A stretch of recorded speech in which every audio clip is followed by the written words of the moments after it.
आई आजी आपल्या सासूबाई बनवतात तशीच मी आज लोणचं तुम्हाला सोप्या पद्धतीने रेसिपी दाखवणार आहे.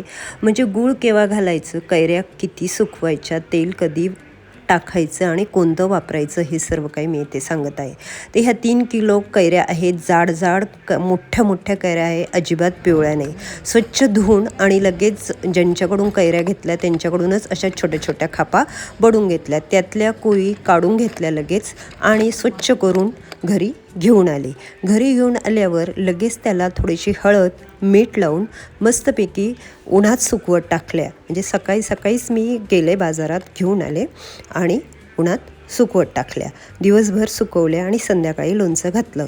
तर मैत्रिणींनो, अगदी सोप्या पद्धतीने ही रेसिपी दाखवलेली आहे. लोणचं याला म्हणायचं घालून देते का आणि त्याला म्हणायचं घालून देते का, आपल्या पद्धतीने सोप्या पद्धतीने इथे बनवायचं आहे.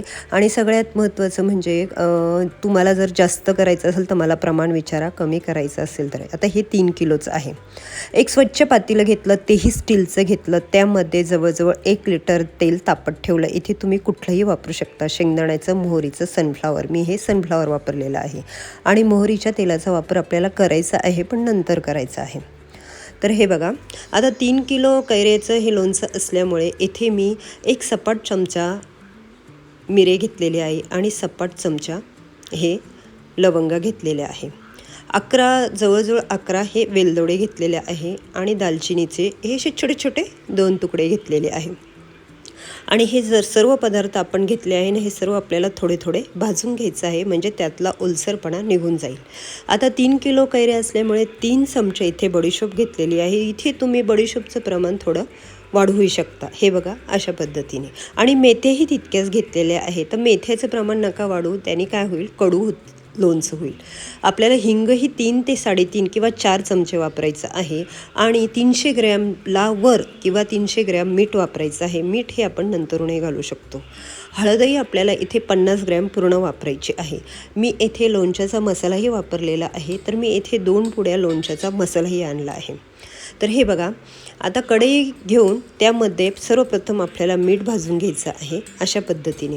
आता लक्षात ठेवा, 1 किलोला 100 ते 150 ग्रॅम अशा पद्धतीने तुम्ही मीठ घालू शकता. थोडंसं जास्त, पण कमी घातलं आणि नंतरून तुम्हाला चव वाटली तर तुम्ही घाला. आधीच मिठाचं प्रमाण जास्त घालू नका, काही नाही, मस्त असं लोणचं टिकतं. आता स्टेप बाय स्टेप हे सर्व पदार्थ आपल्याला अशा पद्धतीने थोडी थोडी भाजून घ्यायची आहे. म्हणजे किती, कढईत तापून घ्यायचे, 1 मिनिट भाजायचं, काढून घ्यायचं. हे बघा अशा पद्धतीने मी आता सर्व इथे मी मिरच्याही 300 ग्रॅम वापरलेल्या आहे, पण ह्या कमी तिखट आहे. लसूणही मी 2 मूठ वापरलेलं आहे. आता तुम्हाला त्यातलं काय स्किप करायचं तुम्ही ते करू शकता. इथे मी धण्याचा वापर केलेला नाही, आमच्याकडे धणे घालून लोणचं बनवत नाही, पण तुम्ही जिरे पावडर इथे घालू शकता बरं का. हे बघा, मिरच्याही मस्त भाजून घेतलेल्या आहे.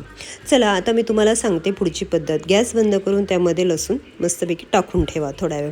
हे बघा अशा पद्धतीने. आता सर्व प्रथम मी मेथ्या अशा वाटून घेतल्या मिक्सरच्या भांड्यामध्ये. हे बघा, जास्त जाडही नाही, जास्त बारीकही नाही. त्यातच लवंग मिरे वाटून घ्यायचे, त्यातच ते दालचिनीच्या तुकड्यात, त्यातच बडीशोप वाटून. ही बघा, जास्त बारीक नाही, जास्त जाड नाही, असं ओबडधोबड खरबरीत ते काढून घ्यायचं. आणि त्यामध्ये मिरच्या अशा मस्त वाटून घ्यायच्या. वाटल्यावर नंतर त्यात लसूण घालायचा. मस्त त्याला आम्ही थोराट म्हणतो, अशा पद्धतीने ही खरबरीत मिरची बनवायची आणि हिच्यामुळेच लोणचं छान होतं.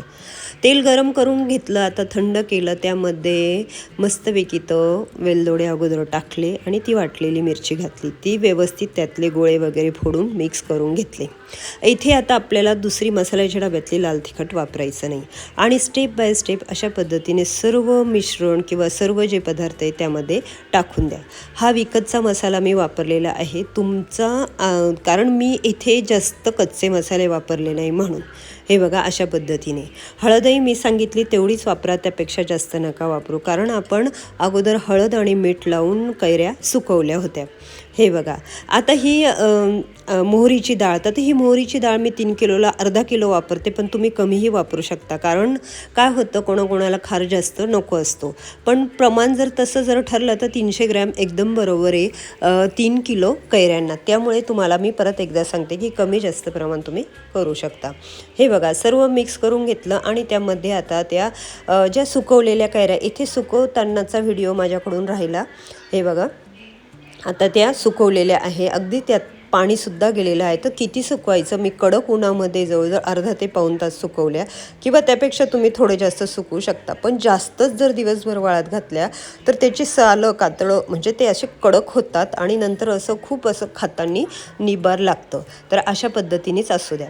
सर्व मिक्स करून घ्यायचं आणि झाकून ठेवायचं. नंतर एका कढईत किंवा पातेल्यामध्ये अर्धा किलो मोहरीचं तेल आणि परत त्यामध्ये मिक्स सूर्यफुलाचं तेल असं तापून घेतलं.